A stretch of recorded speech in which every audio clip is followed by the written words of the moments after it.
This week in gaming, PlayStation shakes things up with PC. They also want to bring back some of their old IP. Xbox might be listening to their players in a good way, not in a creepy way, and so much more. This is the Nerd Cave News, and I am your host tonight, all by myself, all by my little lonesome, all alone here on the cruel interwebs, sitting here. My friend, lost, gone in this unfeeling world. I sit and I think, where's John Stevenson right now? Where is he? Is he urban hiking? Is he possibly doing somebody's taxes? I don't know. But Derek is not here tonight, y'all. He's feeling under the weather, so I will be captaining this ship as always. I am the ship wife. Okay, I'm the ship wife here. All right, so we're gonna have a great time. All by myself. Don't wanna be all by myself anymore. I need to move that down there so it don't cover my face. Guys, I hope everyone is doing well tonight. It's going to be a fantastic evening. The Lone Ranger. Exactly. The Lone Ranger. It's going to be a great time, though. We got a lot to discuss. Going to try something a little different since it's just me tonight. We've got some of the original topics that we're going to talk about, but I'm going to toss some new things in as well because, why not? I'm going to probably read fast, talk a lot, so, might as well throw some stuff in there. But welcome to the stream, y'all. Let me know how you are doing down in the comments below. We are going to be talking about all the video game news that you need to know tonight. So we want to hear your thoughts. We want to hear what you have been playing. In just a second, go ahead and start popping it in the chat. Only room in this town for one man when the other's sick. Exactly. So let's talk about what you're playing. Let me know what you've been up to, what you've been playing recently. For myself, I have been playing a lot of different things, from Death Stranding 2 to V Rising to more of Claire Obscura, which we're at the section where we're finally going to take on the big bad. Okay, the big bad, if you will. And I am ready. Like, I've enjoyed my journey through Claire Obscura, and I know, like, I'm close to the end of Act 2, and I posted about this on Substack, and I was like, I'm really enjoying the game, but I'm also like, there's so much other stuff that I want to play that I just want to enjoy the story. I just want to enjoy what's going on and not have to worry about grinding, making sure I got this item and, the Pictos and this and the that and all of that. I understand that's part of it, but I just want to enjoy the story at this point and finish the game so I know where it goes. And I think that's the big thing that I'm like, do I knock down the difficulty? That's something that I've been thinking about as we go through and everything. But that's one of the things I've been playing. Of course, been playing some of Death Stranding. Man, that game is just absolutely amazing. I have had such a great time with that. Death Stranding 2 is just so good, y'all. I can't talk enough. I feel like I talk about it every week. Every week I'm like, yeah, you should play Death Stranding.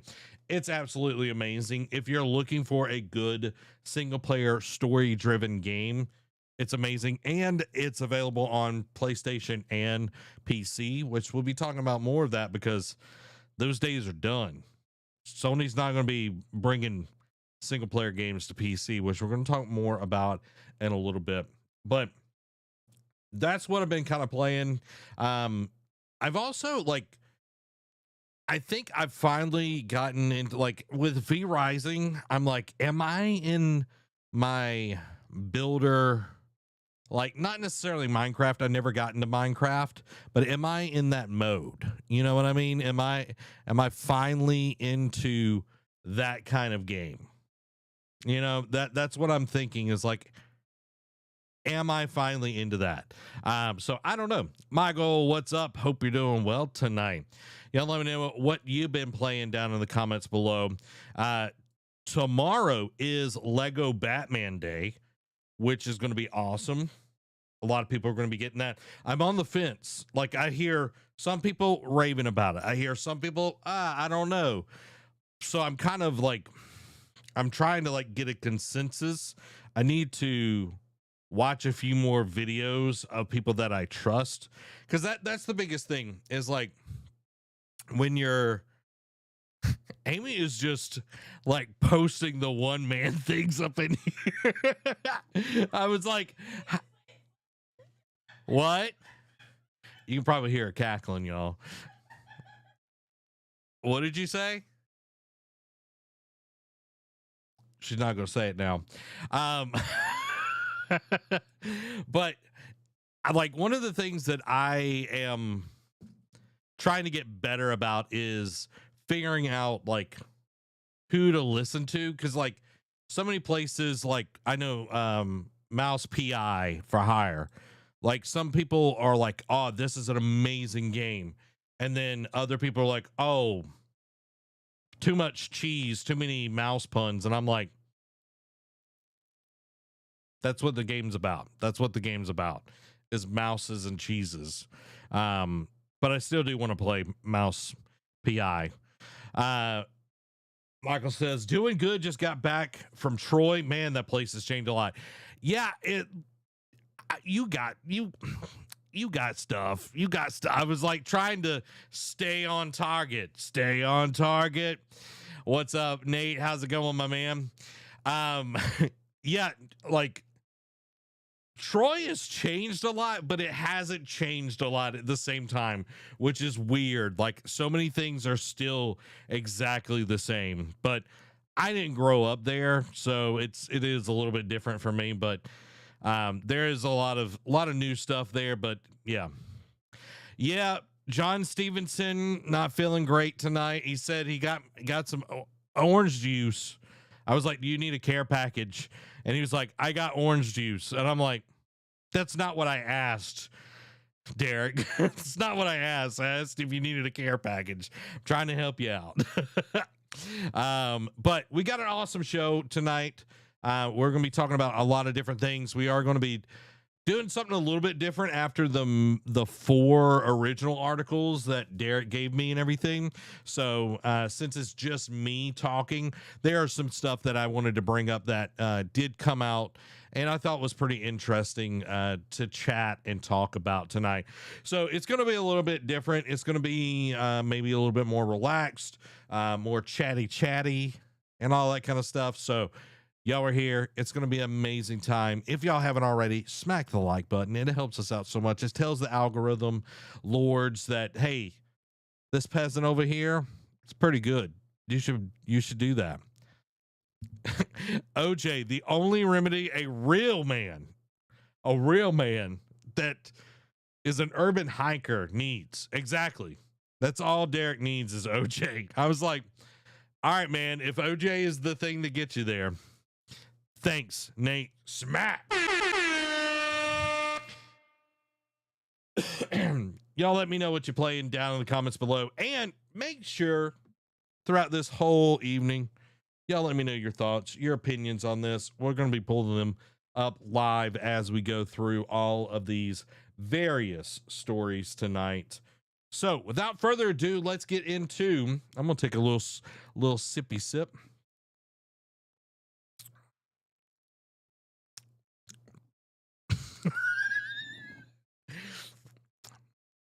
Pokemon Emerald. Nice. I never got to Emerald. I stopped after Crystal. But I know you got the emulator and everything. So I know you've been enjoying that. Hopefully your save doesn't corrupt. All right, let's get into the gaming discussion. Oh.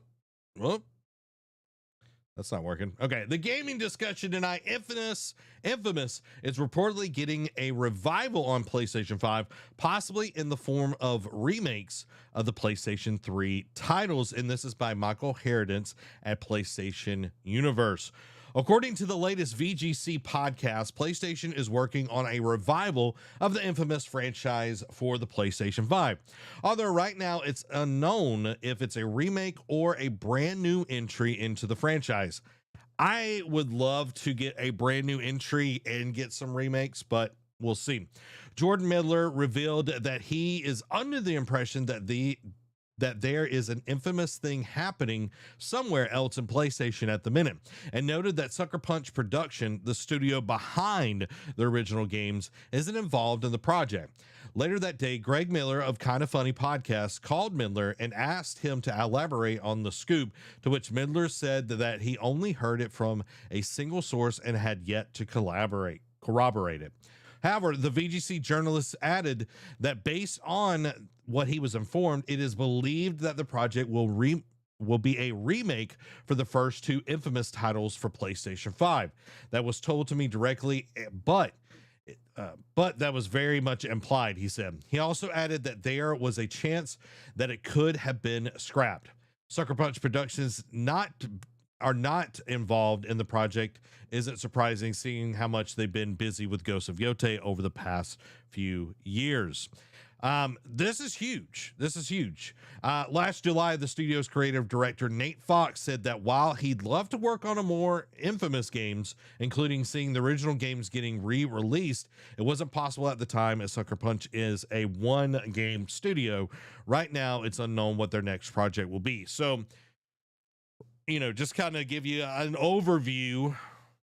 Ghost of Tsushima, Ghost of Yotei. We also got Legends in between all of that, with Ghost, and we got Iki Island with the original Ghost. Possibly we'll be getting, a DLC like Iki Island for Ghost of Yotei. Not 100% sure, but Sucker Punch is all about being a one-game studio, and they also put out the last update for Legends, which I thought was pretty quick because it came out in February. It's in May right now, and we just got the last update for Legends, which was very, very quick.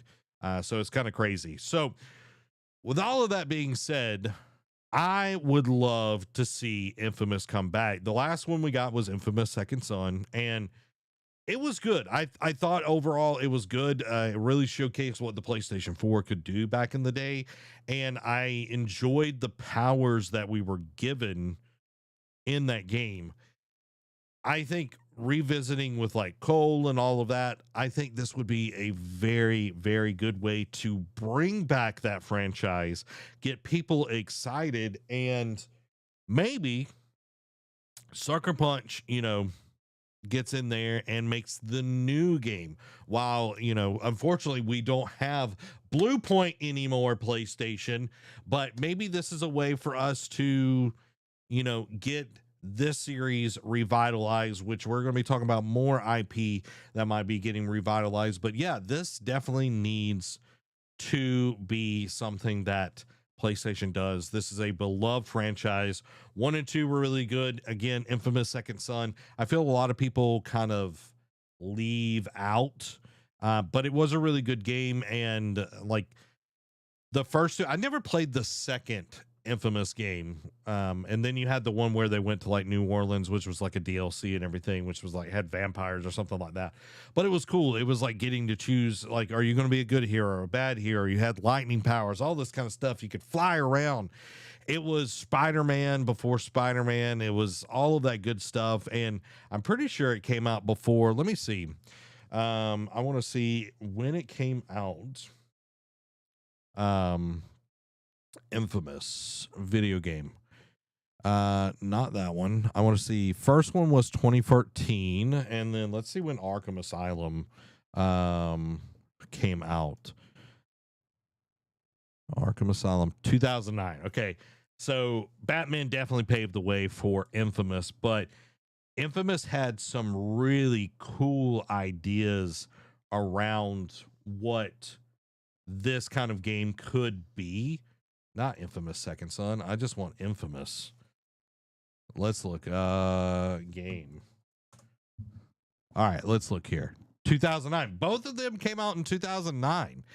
That is so interesting that both superhero games coming out in 2009 are August and May. So not that one definitely dictated the other, but it's, you know, it is kind of cool to see Infamous being the one that that was slightly beforehand and everything. If you haven't played it, if it does get a remake, it's definitely worth looking at. And interesting, Nate, with the need PlayStation All Stars again. Like, I feel like PlayStation All Stars came in at a very weird time, trying to compete with Smash and all of that. And then we've seen other Smash competitors, Brawlhalla. We had Multiverse. You know, we've had several different ones try to be that. And PlayStation All Stars could have been really good, but I feel like they just kind of like botched the landing on it and then just didn't support it, unfortunately. So I don't think we'll ever see it again. But we also said that we would never see another handheld from PlayStation again, and we got the Portal, and the Portal's sold like crazy, so we might actually be getting another another one next next year and everything. Well, not next year, next cycle we might be getting a handheld or something like that. So who knows? Who knows? Y'all let me know what you've been thinking about what's going on at PlayStation. Do you want to see an Infamous come back? I think it would be great, and I want to see more of this. I'm curious who is actually making it, since Blue Point is no longer in the mix, and we already have God of War getting a remake, the first three, the Greek trilogy as well. So I do feel like Sony is getting in their remake bag. We saw a lot of remakes come out of The Last of Us and everything, but now it's like, let's actually go to the well. Let's get some interesting properties that haven't been remade over and over and over again.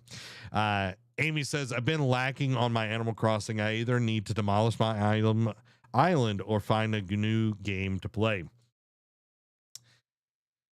I can't tell you what you need to do. You got to chase your own star. You got, I feel like I feel like if you demolish your island, it's going to feel weird because you've put so much into it. But I know the whole point of like playing the game is to create a new island, all that kind of stuff. And like, it's not like you're going from like a totally new game. You do have all the resources and all that kind of stuff. But you know, who knows? Who knows? Switch 2, you know. Who knows? Who knows, y'all? Let's talk about Sony might be bringing back some IP. Insider says there is truth to Sony exploring the revival of its older IP, and this is also by Michael Herodence at PlayStation Universe. Nate the Hate, a trusted industry tipster who has a solid record, has revealed in a post on X that there's truth to Sony looking at the possibility of reviving some of its older IP, just like we were talking about Infamous, but wouldn't name any specific franchise. His comments come in response to an X user asking him about the recent rumors of an Infamous revival for PlayStation 5, and while he personally hasn't heard anything about that franchise making a comeback, he did add, there is truth to Sony exploring and considering reviving some of their older IP, also unused IP. As previously reported, Sony is apparently looking into bringing back the Infamous series with VJC's Jordan Miller. We just covered all of that. There's definitely a lot of IPs that PlayStation maker could resurrect, with the likes of Ape Escape, Motorstorm, SOCOM, Sly Cooper, Resistance, and others having not done anything in years. Many of Sony's major first-party studios have obviously found success in newer franchises in the past decade or so. For example, Guerrilla Games has moved on from Killzone to Horizon, while Insomniac has been busy with Marvel's Spider-Man series while gearing up for the launch of Marvel's Wolverine this September. So we do have a lot of cool franchises within the PlayStation universe. We have Jack and Daxter that has definitely been sitting there for so long. So many people would love a new Jack and Daxter. We've gotten a lot of Ratchet and Clank, but I still feel like they do really well. And Insomniac always comes very interesting into those games. We also are getting, new IP, but I think a SOCOM, if it's done right, could be a major player because people are tired. Like you saw it with Battlefield 6, people want something different in the first person shooting genre and everything. And I remember playing SOCOM back in the day. I played like 1 through 3, and it was so different than any of the shooters that we had out there at that time. So it would be nice to see SOCOM come back in, bring in some interesting ways of telling stories, more actual tactics. Like you have to walk the fine line of being so tactical minded in these games where you're getting like you're essentially niching down too much, but having just enough to make it feel more realistic, and then making it cool to play. Because I remember SOCOM was like, oh, this is like the army, people in the army like play this game, or you know what I mean? Like that's they marketed around that game, and eventually the army did put out like a game or whatever. So Ape Escape, I don't know, that's not a game for me. Like I've never really enjoyed Ape Escape. It was like, oh my god, I love Ape Escape. And like when it comes to like we saw it in Astrobot, I was like, oh my god, I love the Ape Escape. It actually annoyed me more than anything. It is cool that we could possibly get that, but Motorstorm was awesome. Sly Cooper, I know people have been wanting a new Sly Cooper for ages. So it would be awesome to see a lot of these franchises come back around. Resistance, I think, could use a new fresh coat of paint as well if they're doing a lot of remakes out of these. If you campaign around it very strategically instead of just like, oh, do you remember these games? Like, yeah, you're going to get those demographics, but if you make it interesting, I will be thrilled to see what the numbers are on Campaign Evolved that we're going to get later this year from Halo. Like, yes, they're releasing it across platforms and everything. I would love to see numbers and see how many people that have had a PlayStation that never had an Xbox and they finally get to play Halo. They've heard about it, and they've heard about it, and they've heard about it, and now they finally get to play it. And hopefully they do like kind of zhuzh it, give it a little oomph to it to finally get, people into that franchise. And then possibly, because we're going to talk a little bit about PlayStation going completely back to consoles on their single player games. Like, do we see that with Xbox in the future? Do we see like that bringing people over into the ecosystem, or does their play it doing multiple consoles, PC, all of that work out for them? I'm not sure. I do think that this is a good way to go about it. We've got Legends of Dragoon is one that we always talk about and bring up on the show. It was the first game that Shuhei Yoshida, full of grace, actually worked on. So it would be awesome to see, but I definitely think we have to, look again. It's like how many, it's like, oh, we've got to make more of our IPs. We should do remakes after, and I have to point this out, after we closed Blue Point, the greatest to do it. Okay, the greatest to do it. We're going to close Blue Point, and then we're going to make a lot of remakes and everything. So that's the thing that gets me kind of fired up about all of that. But you see a lot of these, studios that have went on, like Guerrilla Games have went on and did their own thing. Naughty Dog, from Crash Bandicoot to Jack and Daxter and all of that. People have moved on. Insomniac moved on from, Ratchet and Clank and all of the games that they were making to the more superhero stuff. And Rift Apart was really cool. I need to go back and finish it because it is a beautiful, beautiful game. And I just never, I just never sat down to play it. I didn't have like the ties. I know Derek is more of a Ratchet and Clank like fanboy. I'm just like, oh, it always has interesting, guns and all of that. It never was like something that I'm like, oh my God, I got to play this. But that game was beautiful and it still stands out, even however many years were after launch and everything, it still looks good. Michael says, have companies reached the movie studio's dilemma? No new thoughts, so remake the old stuff.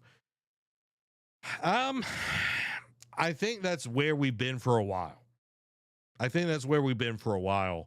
that's why we've seen remakes, remasters, sequels for so long in the gaming industry. It's like, oh, you have a proven property. We need to go and we need to utilize this as much as possible. Okay, we need to make the most out of it. And there are a lot of great stories. There are a lot of great game writers out there that are making cool things, that are making amazing games. And I totally understand. Use the IP that you have. Like you have a lot of things out there that could viably make you a lot of money and bring in old fans, new fans, and all of that. But it's just doing it. And I don't think they're as bad.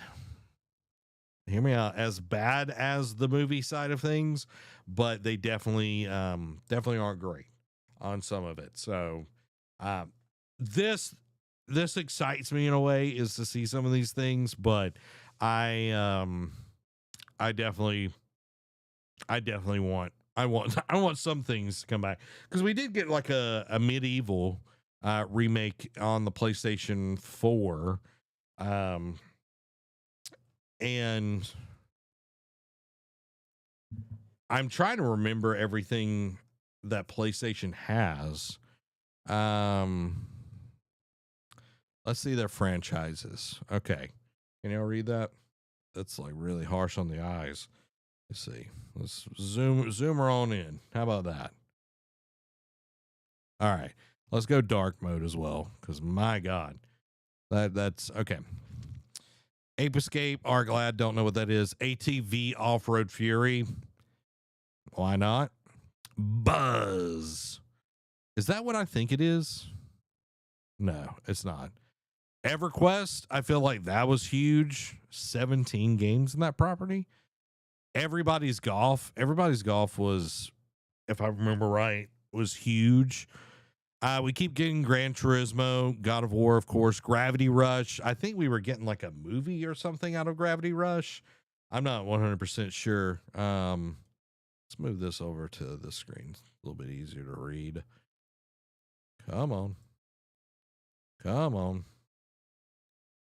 There we go. Cooking in the kitchen. Can we go full screen? Apparently not. Okay, we're getting there, guys. Told you it was going to be a little bit different tonight.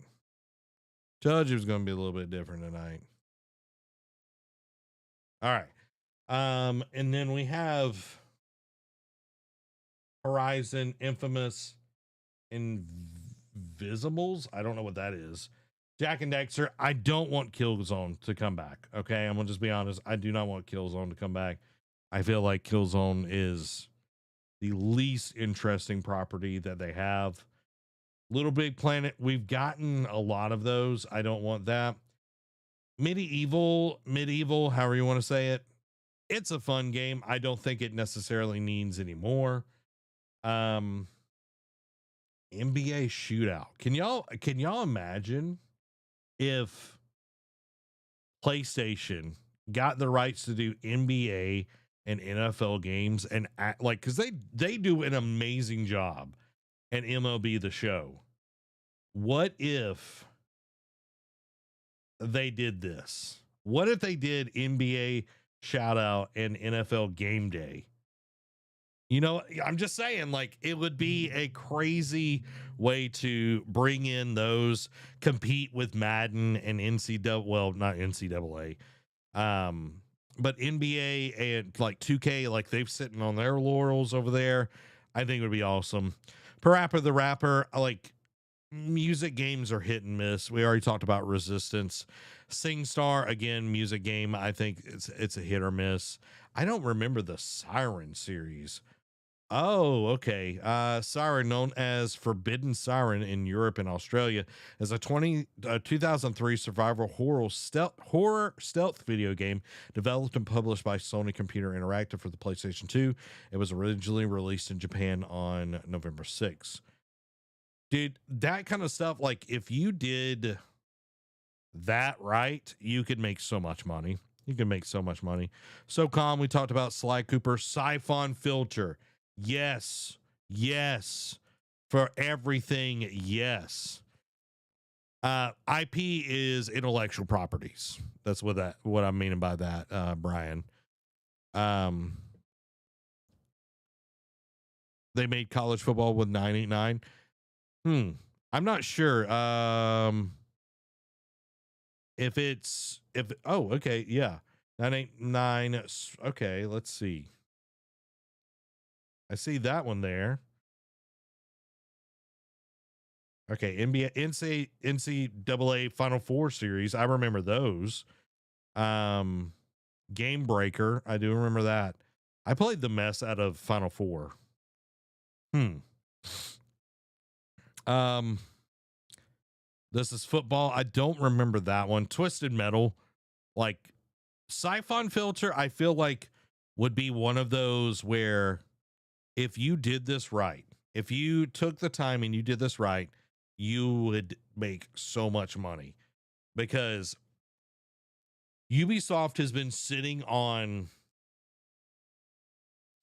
Splinter Cell for so long.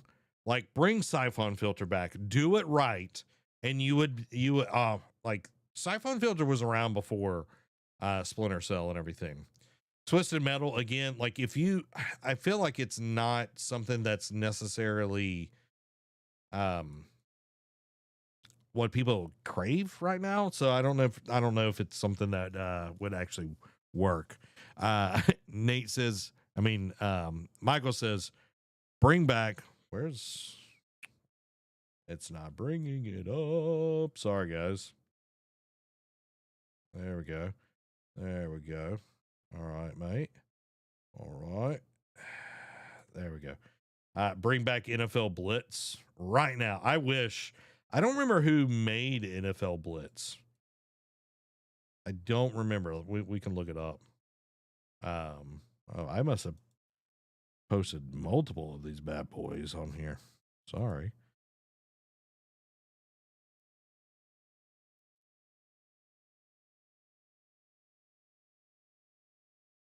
They don't have Derek here to fill in space, y'all.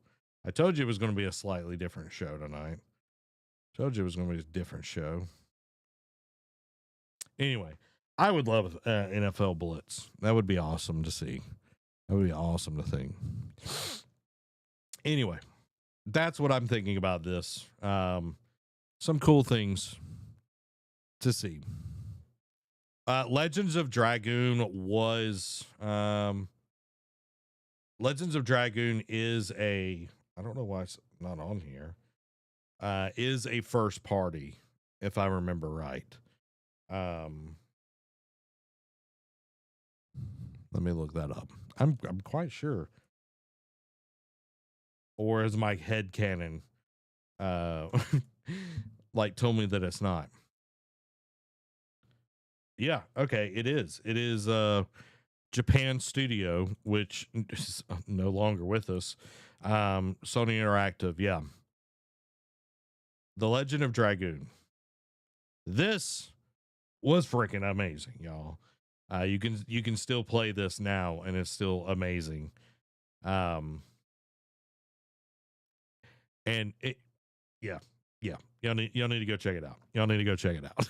I'm over here just like having a conniption with all the cool stuff, y'all. So Let's move to the, oh, there we go. There we go. To the apparently mid roll of the show. Guys, thank y'all so much for being here, being a part of what we do here at the Nerd Cave. If you haven't already, smack the like button. It helps us out so much. It tells the algorithm gods that you enjoy the content and that you're here, that you're enjoying it, and you're going to have a great time with us. So go ahead, smack that like button because it's fun. It's fun. You might, if you hit the like button enough, you might get an achievement. Somebody just hit a like button. Thank you. You might get an achievement. You might get an achievement. I did want to hit Nate's need a dungeon crawler Carl video game. Yes, I agree. I agree. And I love that I am not the only one right now that is in like dungeon crawler Carl madness.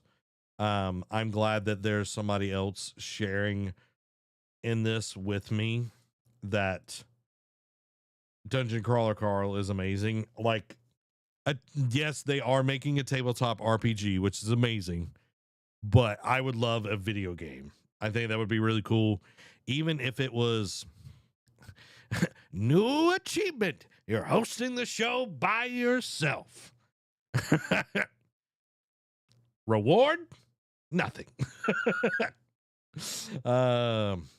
Y'all should go watch it. Y'all should go watch it. Then you would know what I'm talking about over here. Y'all would know what I'm talking about, but you don't. But you don't. But you did. So let's move to our next topic of the show. We're talking a little bit more PlayStation, y'all. Sony has increased the price of PlayStation Plus effective yesterday due to ongoing market conditions. Yeah, my butt. By Wesley LeBlanc at Game Informer. Roughly a month and a half after Sony announced the price increase for the PlayStation 5, the company did raise the prices of PlayStation Plus Essential, the cheapest tier. Both 1 month and 3 month subscriptions will increase starting yesterday, due to ongoing, literally quotation marks here, ongoing market conditions, according to the announcement. Starting on May 20th, the price of 1 month subscription will increase to $10.99, up from $9.99, while 3 month subscription will increase to $27.99, up from $24.99. You're literally... Anyway, basically, the 1 month subscription will increase $1 and the 3 month will increase by $3. Sony notes that this price change will not apply to current subscribers except those in Turkey and India, because, why not? Why not, just punish those people unless your existing subscription changes or lapses. As for the ongoing market conditions, Sony keeps it vague, but it's likely adding to the rising memory costs due to the AI buy-up, or memory loss is what we call it, existing economic and marketing struggles, and tariffs implemented by the US president. My, oh my.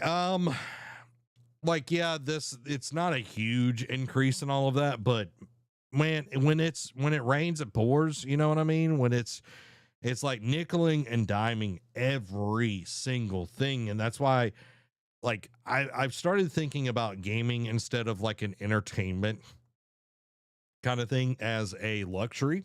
It's literally a luxury, like either luxury of time, luxury of money. And it's like, thankfully, there are a lot of places that you can get games for quite cheap. You can get older consoles and you can buy a lot of games for cheap. Epic Games gives a lot of games away for free. I know Twitch was doing that for a while as well, with like your membership and everything. Gaming is one of those things that people that are greedy have definitely got into.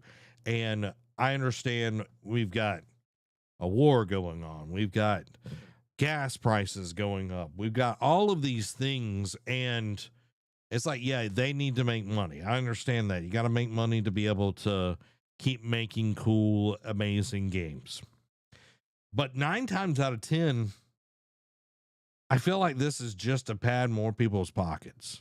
You know what I mean? I'm tired of this, grandpa. That's what I feel like over here. I'm tired of like every week we see layoffs. We also see crazy numbers on like, oh, this person, like this company made this much money this year and all of that, and it's record revenue and blah blah blah, and then there's still layoffs, and then there's still price increases, and it just goes to show that at the end of the day, the only people that are going to care about you are the people that care about you. These companies, these franchises, as much as I love everything that, gaming is, like you can't trust a corporation. You can't trust people that are, doing the bidding of, the shareholders or anything like that. You have to, really look at this. And I think that's one of the things about, the console wars and all of that. Definitely got like I feel like I'm wondering. This is me just putting on tinfoil hat here. I wonder if someone was like, if we make this a competition between the two of us, Mr. Nintendo is sitting down with Mr. PlayStation and was like, if we make this a competition, Nintendo's not really this, but you know what I mean. If we make this a competition, we'll make more money. We'll make more money. We'll make more money. It's like, so what should we do? Well, we just say my console's better than your console. It's the my dad's stronger than your dad kind of conversation and all of that. It's like you're gonna beat your chest and all of that kind of deal. So it's silly stuff, and again, it's the everyday people that are getting affected by all this crap, and that's the stuff that sucks.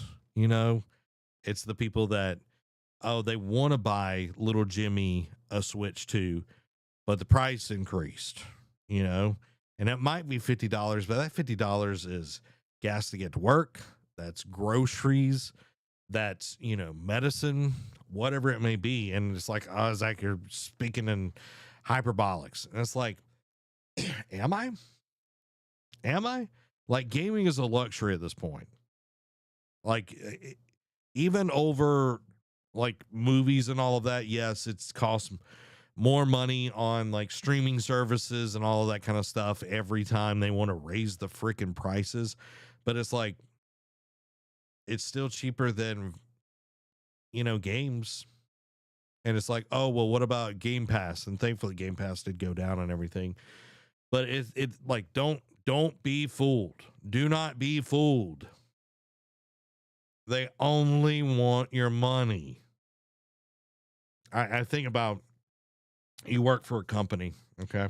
I'm going a little rant here. You work for a company, you work your butt off and everything, and all they give you is a stinking watch when you retire, or worse, you leave and they badmouth you.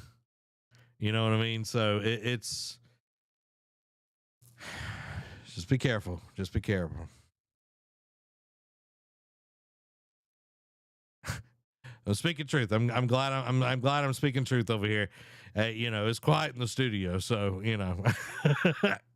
uh, jelly of the month certificate. Yeah, exactly, and I don't know. It's and these companies are going to use the excuse to raise the prices. Let's just be honest. Like, they use COVID for reasons to raise prices. They're going to use economic this, tariffs that.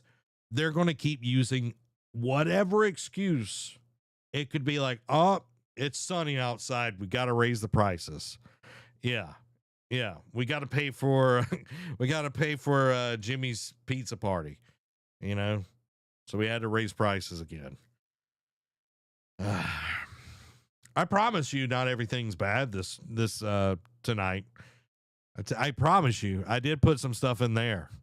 Derek had all bad stuff. I added a few things that we'll have some good conversations about. Y'all, I promise. Okay, all right. Just bear with me. We got one more interesting one, which I'm very curious to hear what everyone's thoughts are about this. In single player games, are going to be looking a little bit different. PlayStation looks to be officially going away from PC ports for single player games. That's the key word. Words, single player games. And this is by Cade Onder at IGN. PlayStation seems to be waving the white flag on its PC strategy, at least when it comes to single player games. Earlier this week, Bloomberg reported that PlayStation was backing down from releasing future first-party titles on PC. There was still some ambiguity around how hard and how fast these rules would be. As one example, Saros developer Housemarque dodged the question if the game would ever come to PC in an interview with Games Informer in the lead up to the game's PS5 release. Now, things seem to be more concrete. Bloomberg's Jason Schreier, which is an amazing dude, does an amazing reporting, reported that during a company town hall meeting this week, PlayStation Studio Business CEO Herman Holst affirmed that PlayStation's first-party narrative-driven single-player games will now be console exclusive for PlayStation.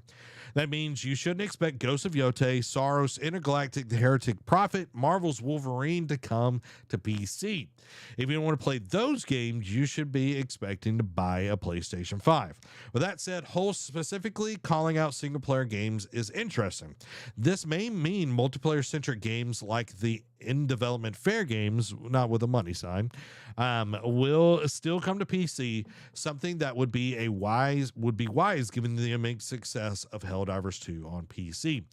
This news also comes roughly after 6 years after the PlayStation bringing some of the biggest games to PC, including its rebooted God of War titles, which absolutely crushed it, Marvel Spider-Man games as well, and Ghost of Tsushima and The Last of Us series.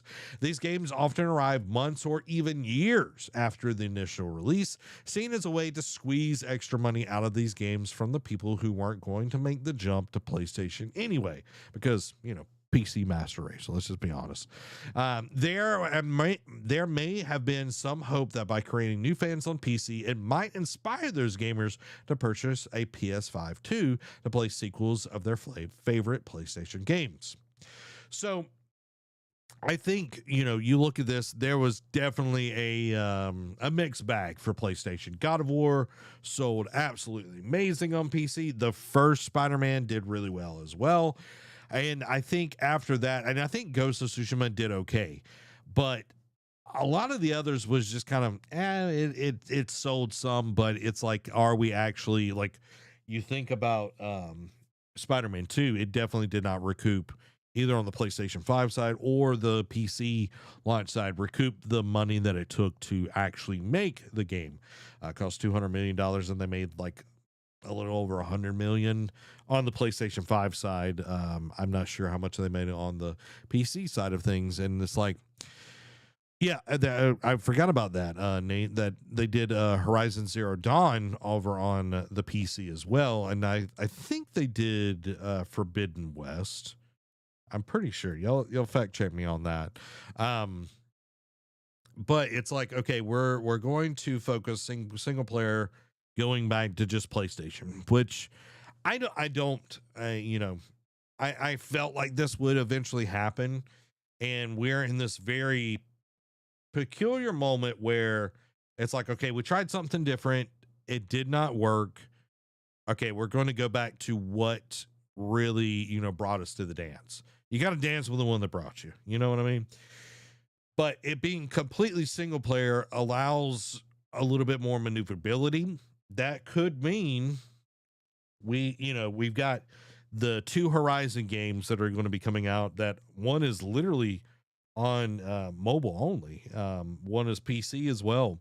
So it's like they're doing that. We got fair game as fair game money sign that we're getting, and we'll potentially we'll see that on June 2nd, which there's a state of play, which we'll talk about in a little bit as well. And it's like, we look at all of these things and it's like, okay, Sony has to really start moving consoles. Like PlayStation 5 is done well, but we need to see money being made by selling more of the console, where we're not losing money on them now because they're not a loss leader. They're not, certain parts. We've raised the certain parts have gotten cheaper. Certain other parts have gotten more expensive. That's why we've raised the price. But we need people to actually buy the console. So what do? You give them a reason to buy the console, and that's the games.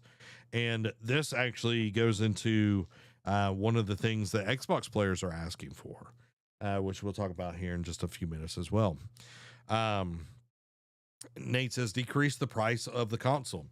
And I agree. I would love to see the prices go down on the console. I think that would be amazing. And I'm not sure how much like profit margin they have on a PlayStation 5. But it is one of those things. It's like, how much are you actually making on these bad boys? It's like, where's your, are you still loss leading this thing, or are you actually making profit? And then how much profit? And is it just you're doing these price increases and everything to keep making crazy profit? Because I know a lot more people, like if you told me that I can, and by the way, y'all should be going to Facebook Marketplace and buying consoles, like make sure they work and everything. I literally saw a PlayStation 5 the other day. It was like $300, something like that. So anyway, if you could get a PlayStation 5 for $300, people would be happy. That's not the case. That's not the case, unfortunately. Give bundle deals with games. Like, are you talking about like console bundles? Well, I know that's one of the things that PlayStation 5s did originally. Was ways to make more money, but you were guaranteeing that you would have a larger install base on certain things, so you had more attach rate and all of that. I know Nintendo still does that with, like, they're doing it right now with the Switch 2 with Donkey Kong Bonanza, Mario Kart World, and Pokopia, which I thought was really cool that they put Pokopia as one of the games, since it is the new hot freshness, and now they've got like Tamagotchi Life and all of that, but people are going absolutely rabid for it. And I think that was a cool way to get people to go and get that console and everything. So I think bundles are a good way to do it. You give two controllers, all of this, like, you might be getting people for a higher price, but you are giving them more stuff with it, which I think would be good. Can't find a Steam Deck on Marketplace for a good price. Are you looking for like regular Steam Deck, or are you looking for like the OLED Steam Deck? Like, which one are you looking for, Nate? I'm curious. For me, like, and again, I bought mine. Gosh, has it been 2 years now? Or at least, yeah, I think it's been 2 years since I bought mine. And I'll tell you, I play my Portal way more. I've played my Portal more than I played my Steam Deck. And I love my Portal. I like my Steam Deck too. I think having the right game to play on it, and the Steam Deck is way heavier than the Portal, which I think is part of it, and like getting haptic feedback and all of that. I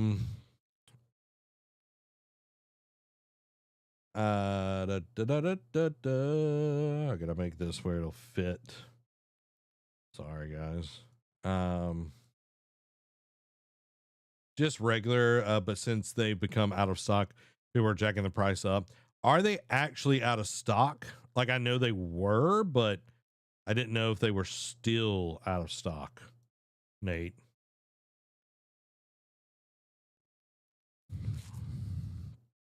I didn't know they were still out of stock, which is kind of crazy.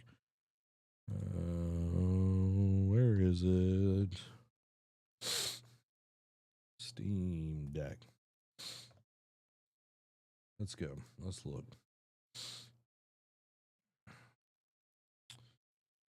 The last I checked, they're still out of stock. Okay. Yeah, they literally are. like OLED looks great. I'll say that. Like the OLED does look amazing. I haven't played on one of the originals, but I don't think that it is necessary for I don't think it's necessary. Um Rapocalypse, yeah. Yeah, memory loss is crazy, y'all. And I also think I think part of this is that they want to make sure they've got the parts they need to make the Steam machine. So they're probably saving a lot of those parts for that instead of building Steam decks. So that's just my idea. That's my thought. But yeah, they don't even have the price listed for the 256 over here.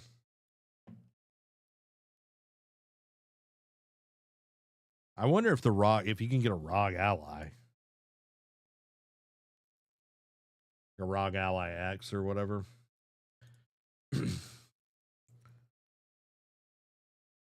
Yeah, you can buy a ROG. Bo loves his ROG. Bo is like always. Oh, they discontinued the 256. Okay, I got you. I think he's got the ROG Ally X. I'm pretty sure, but he absolutely loves it. He talks about it all the time on his channel and everything. Which isn't this?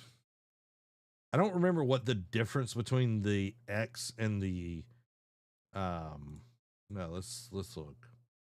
Okay, processors are different. I don't know. AI, that doesn't sell me on anything. 16. Okay.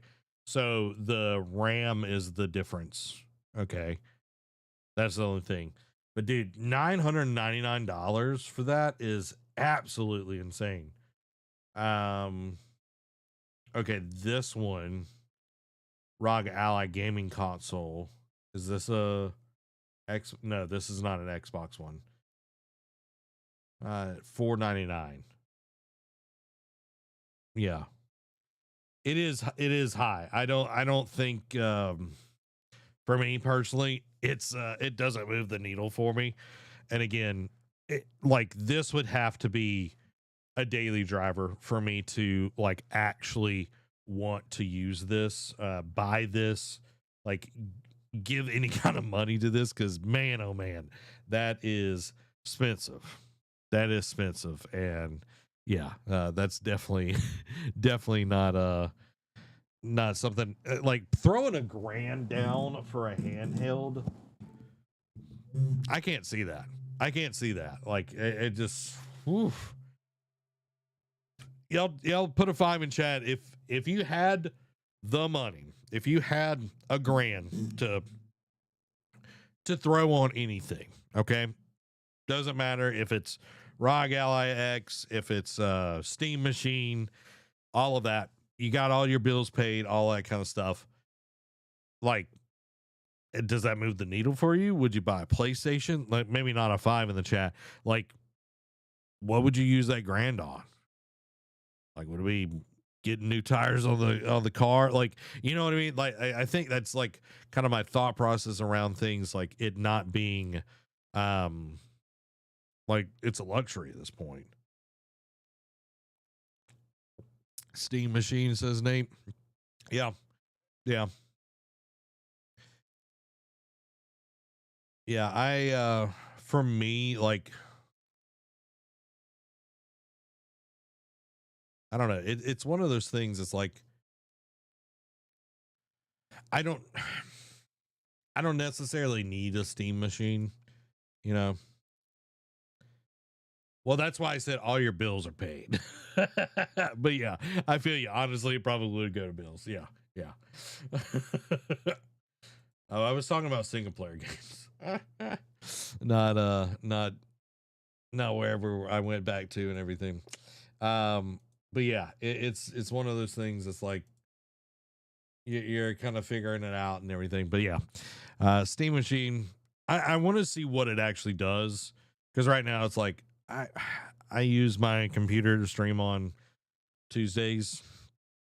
I've got some games on there, but I rarely play. I play on my portal. You know what I mean? Like it's just one of those weird things. I was just like, oh yeah, I'll just play on my portal. I'll just play on my portal. Now, this is going to be a little bit different. We're going to kind of just run through some of these. But Xbox has started this new thing called player voice, where your feedback is giving them ideas, giving them what they are wanting, and they have a new portal called player voice. And these are the top 20 trending feedback items on here so far. And I'm not going to read through all of them. And I don't use my Xbox all the time. I use my PlayStation a lot more than my Xbox, but people want to remove ads from the home screen. And like it would be nice, but I also think it's one of those things. It's like, if you're going to remove ads, you're going to be paying more for Game Pass and all of that. Like, ads subsidize this kind of stuff. It's the same thing with like TV, watching TV and everything. Add music to the home screen. It'd be nice to see, like talk about YouTube Music or Spotify. But having it where you can just like play something in the background would be pretty dope. Nate says, I just kind of want something for couch gaming. Truthfully, I don't have as much passion for games at the moment. Life's just too busy. Yeah. Yeah. I feel you on that. Truly. Truly. It's one of those things. It's like this thing is giving me fits tonight, y'all. These comments on here. I'm not gonna pull up any more comments on screen just because it's being weird. Yeah, couch co-op. Like, that's one of the things that I absolutely loved about like playing games, was the couch co-op stuff. Another one, 100% achievement awards, like PlayStation Platinum trophies. It would be cool to like, oh, you get all of these, and then you get one that's like, like ultra rare or whatever like that. It's never worked that way, but it could be cool to see. I know I used to compete in like gamer score and all of that, so I would have eaten that up.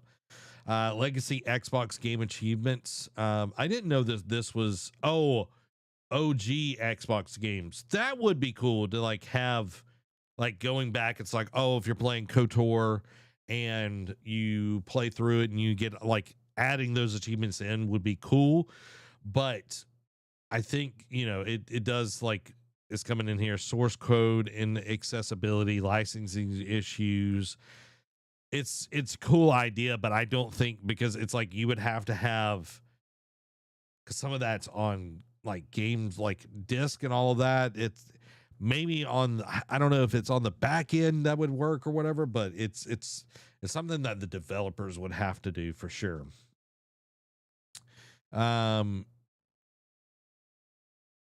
I don't know anything about this.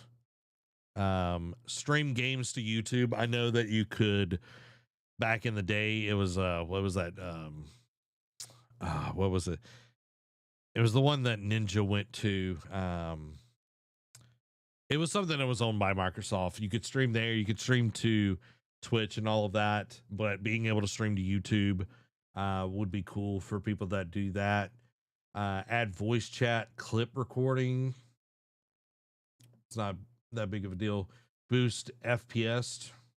Boost FPS boost. That's a weird way of saying that. It would be cool to see that, like, older games getting higher FPS and everything. Lower the price of Xbox hardware. I'm surprised that it is under the top 10 right here. Yeah, I don't see this happening, but it is something that definitely has to happen for people to invest in the hardware, and that's what they're wanting from all of this. So I don't know. Expand Xbox Play Anywhere to older games. I think that would be cool. Um, being able to play all the games on there, getting like all the old stuff would be a cool way to do that. I do like I do enjoy like xCloud, but like Play Anywhere is like being able to like, oh, this game you have it, you can play it on your Xbox, you can play it on your PC, you can play it on your Xbox Ally, that sort of deal. That's what Play Anywhere is. This one, it's something small, but yeah, like changing playtime from days to hours. That would be cool. Like I like to know how many hours I put into it, and then it adds up to days. But you still like on PlayStation, you still get to see like the hours that you put in there. Um, bring back Xbox avatars. Xbox avatars were the coolest thing ever. Like I remember getting to buy like different outfits, getting like all of these cool things. Like I had, you know, and the way they like actually connected it to games that they were releasing or things that are happening, like when Star Wars, the Clone Wars came out, they put out Anakin Skywalker, Obi-Wan Kenobi from like the Clone Wars like animated TV show and all of that, and you could get the outfits and all of that. Mine on my 360 is still in a Obi-Wan Kenobi like his general outfit, which was super dope. I loved the avatars. I thought it was awesome. Also like you could get like, I remember people had lancers and like the locust heads and like on their thing, and like I remember Fable had like you could be like a king and have a scepter and a crown and all of that. This is an interesting one. Disc based game support for Project Helix. Now I don't know if we're going to get disc based games in the next generation. Right now most games, when you buy them, you get the case, but inside the case is a code. And if it does have a disc in there, you still have to download a huge portion of the game. It's just kind of how it is. Laptops, I don't like, I know Mac, I don't remember the last time a Mac had a CD drive in it or anything like that. Now, that would limit it to you're not able to play Blu-rays, DVDs, which the PlayStation 5, pretty sure the PlayStation 5 can't play CDs or something like that. But yeah, I just don't think we're going to see this continue on. This also would help, not crazy amount, but would help the amount of like how much it's going to cost to build this console. If you take out the disc part of it, like however much that is, like you're not going to be paying this on the back end, but you're going to need more storage and everything. Nate says, I doubt it. Just like computers don't come with disk drives anymore. I still use my PS4 for Blu-rays. Yeah, yeah. That's literally how. And anytime we watch Blu-rays, it's through our PlayStation 4. Next one, this would be cool. I know this is something that they tested out in a few different regions, but they never did it. Um, I think it would be nice to see like a family plan, but we know most of any kind of subscription service they crack down on all of that kind of stuff. Um, this is, you know, again, a lot of these are like ecosystem kind of stuff. So this isn't like games. And I think that's what a lot of people, it's like, yes, these are the people that are like on the Xbox all the time. But like this is like a small thing. Separate Xbox achievements between base games and DLC. I understand that is annoying. Make online multiplayer fully free. I don't see why this is not a thing. You know what I mean? Like that's something that we should definitely be um having at this point. Like you can play on Steam for free online and everything. So Let's read this one. Xbox and console gamers in general are getting older and more nostalgic. The fact that you can get access to games from decades ago via emulation is fairly unique in the industry for the Xbox console. It helped force others to build up some of their own offerings on top. Windows is the ultimate backwards compatibility layer, offering games all the way back to the 1970s if you want to go extreme.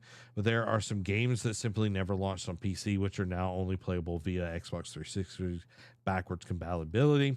There are some holdouts still missing. Singularity, oh my God, Singularity was amazing. The Transformers games during that time was amazing as well. And other Xbox 3D classics licensing issues prevent some of these, but it would be cool to see Microsoft push some more over these legal hurdles. I don't think this is going to really happen. You know what I mean? I just don't think that. The whole reason I wanted to talk about this is a return to Xbox exclusives. Man, oh man, a return to Xbox exclusives. This is something that would be amazing to see. I don't know if this will happen. Maybe by when they launch Project Helix, but I don't think this is something that is going to change at the moment.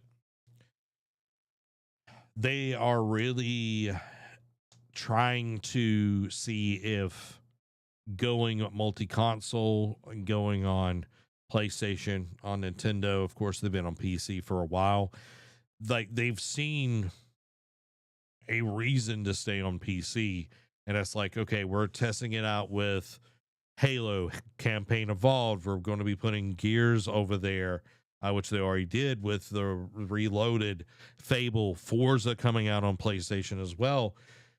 Like that was huge. That was a big change for Xbox. It was a big change for Xbox. I would have never thought in my life to see Gears of War or Halo on a PlayStation 5. And that is what it is now. Like that's happening. And I think Xbox is in a very unique place where this is something they have to do because they aren't selling consoles.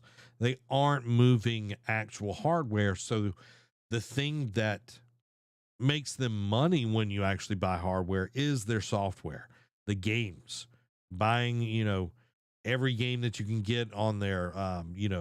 Even if it's third party, you would still get a percentage of that sale on your console. Microtransactions with any kind of live services and all of that, like they get a part of any of those things. And when you don't have the install base of your console, they had to pivot and put it everywhere, get it on PC. And we saw this from the 360 did a really good showing, but Xbox One was weak. So what did they do? They rolled out Game Pass, and then you could play on your PC. And then we get to the Xbox Series X, and then it sold way better than the one, but it's like we're not competing on that same level. And hopefully with Asha Sharma, we're actually going to be getting some cool and interesting stuff. But I don't think we see this anytime soon. I really don't think that, because Xbox is in a place where Microsoft is expecting 30% returns, or 30% in actually getting back over their return and everything. And that's crazy because the average is around, like top end is around 17%, but they're expecting some crazy things. So you have to get people everywhere to buy your stuff. You have to get people excited about it. And again, it can't just be old games. And I know Forza Horizon 6 just came out. Hopefully it does really well. It being in Japan, I think people are going to be really excited about it. And since Gran Turismo, we haven't got a new one of those in a while, I think a lot of people over on PlayStation are going to be excited about it because, man, anytime I saw Forza was always a way to like show off the console. And it's like, okay, now we're going to show off Forza on the PlayStation and all of that. So I think, it is an interesting way to go about it. Y'all let me know your thoughts down in the comments below. We got two more stories before we get into the Patreon quick hits. Appreciate y'all being here tonight, hanging out with me. This one broke today, and I thought it was something that needed to be discussed. Because man, Sony is Sony's put a lot of money into this company, and Bungie confirms it's ending Destiny 2 updates to focus on new games. And we talked about like there's been like $1 billion lost in Bungie since last year. And this is by Andy Robinson at the Video Games Chronicle, VJC. In an update posted on its website, the studio confirmed that its release the final live service content update for Destiny 2 on June 9th. The final update will add a collection of love letters to players based on the most common player requests. Bungie said, including the return of the director in other modes and small character beats to leave the story and the characters in an interesting places. The news follows declining player numbers for their live service shooter and a disappointing recent expansion. Sony Interactive Entertainment recently reported $765 million impairment loss related to Bungie's asset following release of its extraction shooter Marathon. Sony has not said how the game has performed since its release earlier this year. For almost 12 years, we've had the joy and honor to explore the Destiny universe with you all, Bungie said on Thursday. Through all the ups and downs, surprises, and triumphs, building Destiny alongside our players has been a monumental privilege. While our love for Destiny 2 has not changed, it's become clear that after the final shape, we have reached the time for our shared worlds and Destiny to live beyond Destiny 2. It continued, as our focus turns towards a new beginning for Bungie, we will begin working on incubating our next games. To that end, on June 9th, 2026, we will release the final live service content update for Destiny 2 to begin that new journey as a studio. Though active development may be concluding, we will ensure that Destiny 2 remains playable just as the original Destiny is today. Many changes in this final update will aim to ensure that Destiny 2 is a welcoming place for players to return to. We're proud of Destiny 2 and the place it took us and the legacy it has created. Because of all of you, our universe is vast, built on years of shared stories, adventures, and victories. From the Cosmodrome to the Pale Heart to the Lawless Frontier, we have forged lifelong memories and friendships with you all. We're incredibly grateful to everyone who made the journey with us. From the deepest parts of our hearts, thank you, and we'll see you in the stars. Man, I feel like this is a little late. Let's just be honest. I feel like it's a little late. Destiny 2 should have wrapped up at the final shape, which I think came out last year, the year before that. I feel like it's just kind of been hanging on by a thread for a while. And I know Bungie has tried to put a lot of stock in Marathon, and they should have seen the writing on the wall. But I think with Marathon not doing as well as it should have, Sony is like, hey, we need you to wrap up Destiny 2, do whatever you need to do, and start coming up with a new game. We need you to make money. And you've cost us, you're like, just from not only, but just from Marathon alone, over $765 million. And with Destiny not performing the way it should, they lost even more money. So close to $1 billion. That's a lot, y'all. I don't know about you. I don't have $1 billion floating around for a game group to not perform the way that they touted themselves. We know how to make live service. Like Sony has, because of Jim Ryan's crappy leadership, has suffered so much from this purchase of Bungie. And I like all the people that made Bungie awesome aren't there anymore, y'all. Like, let's just be honest. Even the people that, I'm not talking about the Halo people, even the people that worked on Destiny 1, so many of those people are gone. So many people that worked on Destiny 2 when it first launched, they're gone. the people that like it's not the same company anymore, and it's sad because Bungie was one of those groups. Like I remember when like Halo came out and it's like all this company Bungie, and like you would see like the footage of like them working on the game and like all of this, and it's like it felt like chaotic but cool at the same time, and that's not them anymore. You know what I mean? And like the industry, yes, has changed, but they were willing to take risks. They were willing to make things happen, and that's not them anymore. And they're costing people money. They're, costing people's jobs. They've laid off a lot of people over the last year. I'm curious how many people have they laid off. Let's look that up. We're using Claude to help us figure that out. Zach returns. Let's see. How many people have Bungie laid off in the last year? We don't need it on Opus. We can do haiku. Let's see. Let's see how many they have laid off in the last year, because I think that's also important to know. Based on reports, Bungie has laid off 17% of its staff in 2024, which involved eliminating 220 roles. In 2023, Bungie cut 8% of its workforce, and then from its peak of 1,600 employees in mid 2023, Bungie's total workforce shrank about 850 by the end of 2024, a 47% reduction in just 1 year. Additionally, there are some very recent reports that Bungie is facing significant layoffs after canceling. I haven't heard anything about that. I'm not sure. I don't know what day one is. I haven't heard of them before. I'm not verifying that right now. But yeah, wow. That's a lot of people. 47% reduction in just 1 year. That says a lot.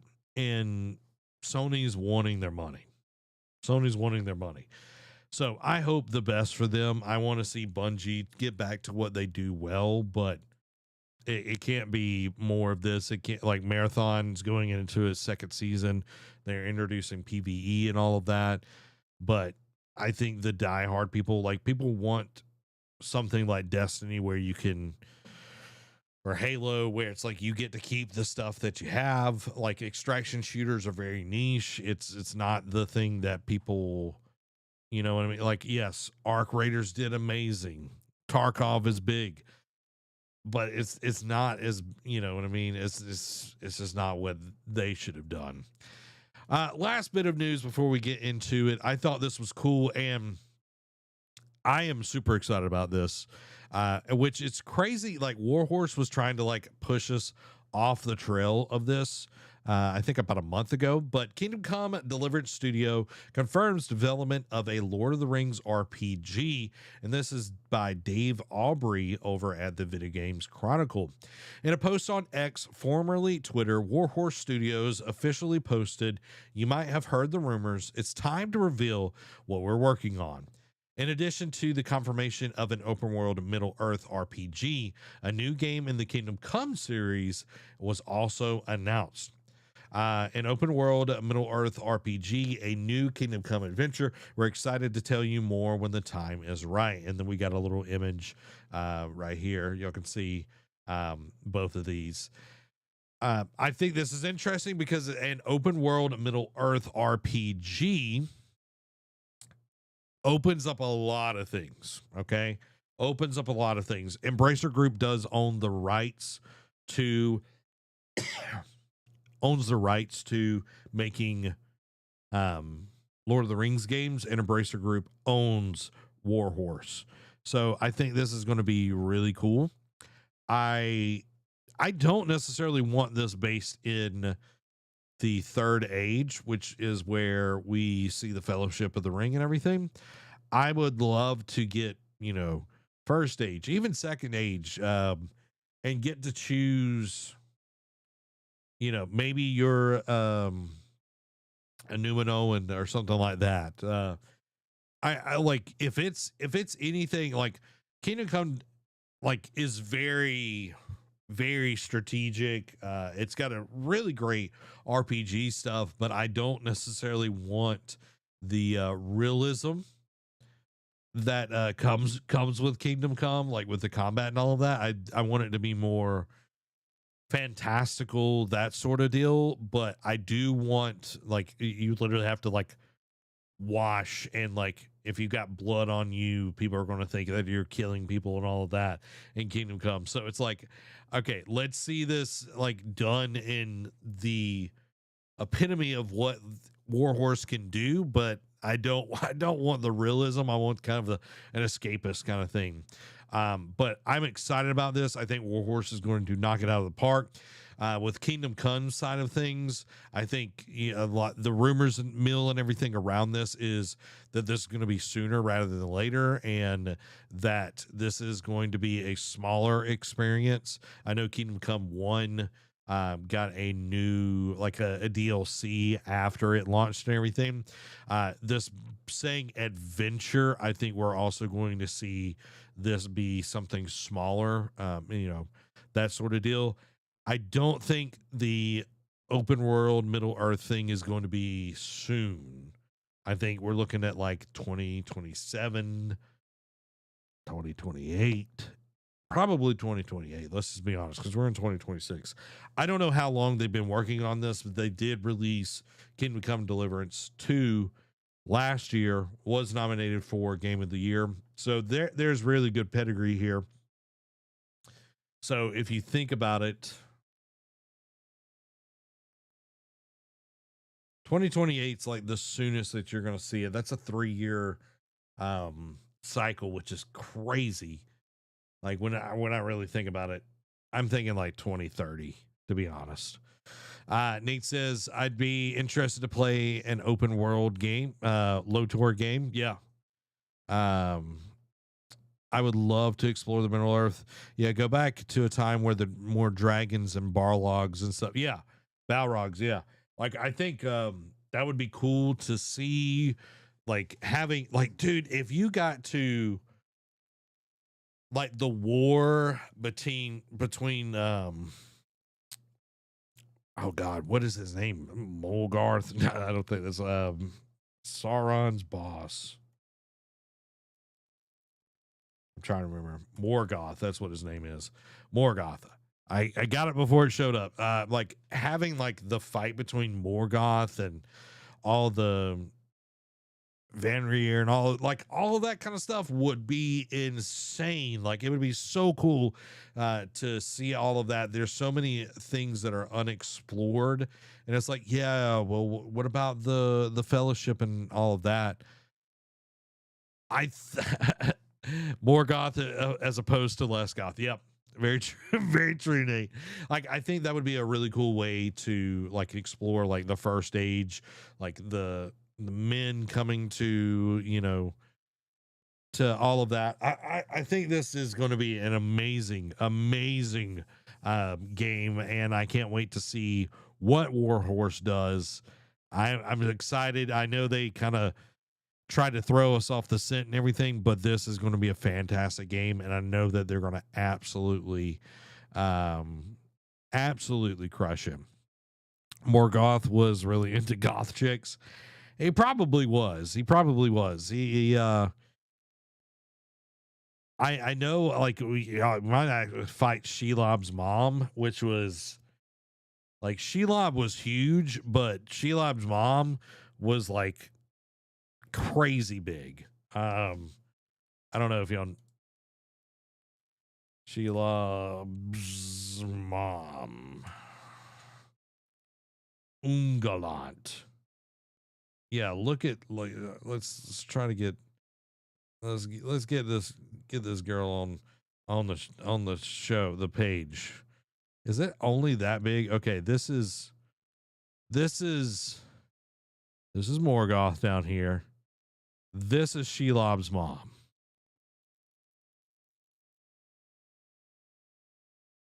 She big.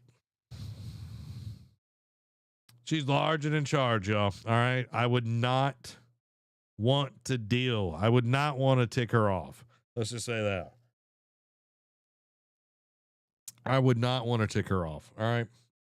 No way, Jose. No way, Jose. Guys, it's time for the Patreon quick hits. The Patreon quick hits. Let me get to my actual slide because there we go. Single. Okay. It's time for the Patreon quick hits. The Patreon quick hits are brought to you by our wonderful patrons. Go support the Nerd Cave by getting your very own Nerd Cave membership to help us continue to make awesome shows just like this one right here. Become part of the ship, part of the crew at patreon.com/nerdcave to help support a 1.5 person business. It helps us out a ton. It helps us continue to make awesome content just like this. Now, let's jump into the Patreon quick hits. Marathon Season 2 Nightfall, set for June 2nd, brings new Nightmare Zone, Runner Shell, and more. Marathon game director shares plans on how Bungie is looking to improve things, including exploring pure PvE, PvP, and PvP light experiences. Hell Let Loose Vietnam is getting a June 18th release date for digital and an August 4th release for physical, and an open beta will be dropping starting May 29th. Xbox Elite 3 controller leaks online. Jonathan Blow's massive puzzle mashup, Order of the Sinking Star, will also launch on Switch 2. Moss the Forgotten Relic combines two of VR's best games into one unified flat screen adventure this summer. I'm really excited about that. I've been wanting to play Moss for so long, y'all. So long. Subnautica 2 lures in nearly 500,000 concurrent players on Steam within the first 12 hours of release. That is awesome. Subnautica 2 dev reveals early access roadmap, teases new region, new vehicle, and next chapter of the story. Arc Raider hits 16 million sales. Publisher has high hopes for October update. Amazon Lord of the Ring MMO finally confirmed to be canceled, although work on a new Middle-earth game continues. Marvel took on Fighting Soul story mode will feature gameplay after all, not just cutscenes, thankfully. Visual Concept has reportedly been hit by layoffs. PlayStation exec reveals Sony has helped fund over 120 projects during this generation. Ninja Theory says Hellblade 2 on PS5 was a success. Let's go. Lego 2K Drive is delisted digital storefronts now. Multiplayer servers closing on May 2027. Summer Games Done Quick returns this July, and full schedule features for Balatro, Super Mario 64, and more. Sucker Punch confirms Ghost of Yotei Legends will not receive any more major updates 2 months after release. Mixtape publisher refutes claims that the expired music licenses will cause the game to be delisted.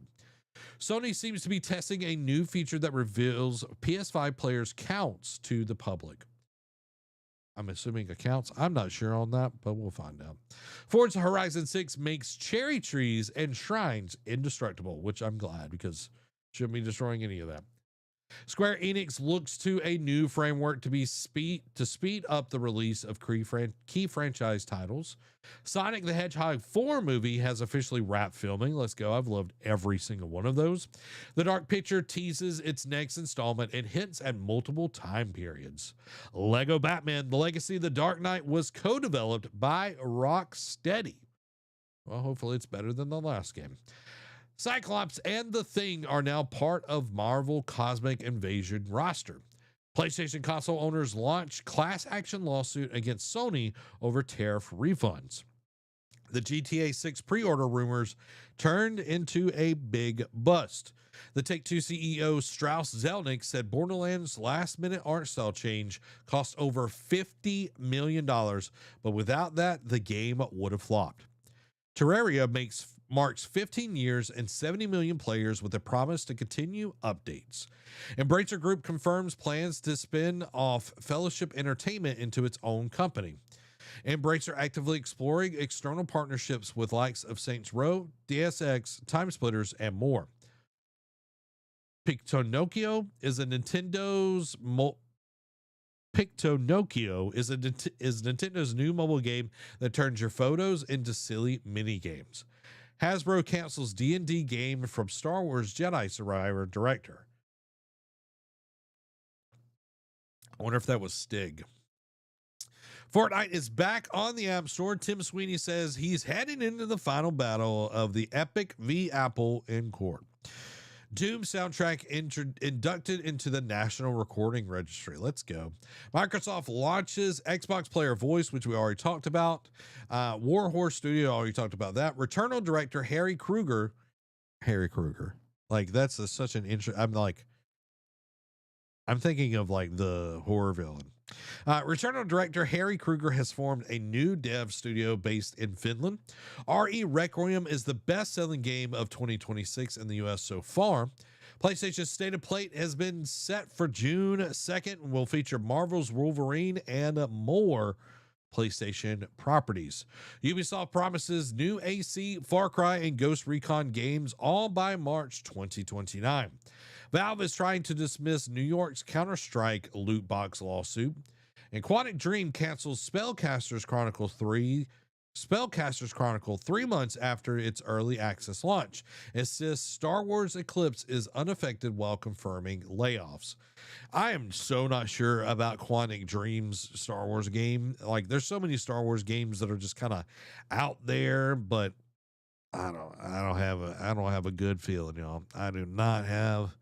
I got a bad feeling about this. If y'all ever watch a Star Wars show, movie, whatever. Has anybody watched Grogu, the Mandalorian movie? I'm curious if anybody's watched it. I'm definitely not going to a movie theater to watch it.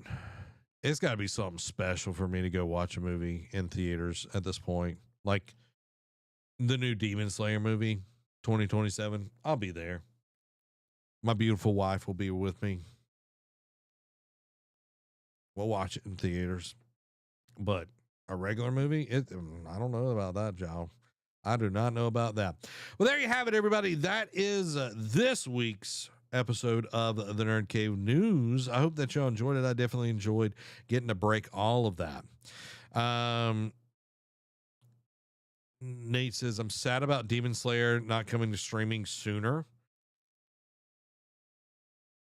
Have they put when it's coming? I have not heard any of that. It's coming to Blu-ray in July in Japan, I think. When is Demon Slayer Infinity Castle coming to Crunchyroll? It's still not announced. That's ridiculous. That's why people are pirating it. Let's just be honest. That's why people are pirating it. I saw somebody literally posting on TikTok like scenes from it. I was like, I can't believe this happened. It's like people are like, where'd you find it? Where can I watch it?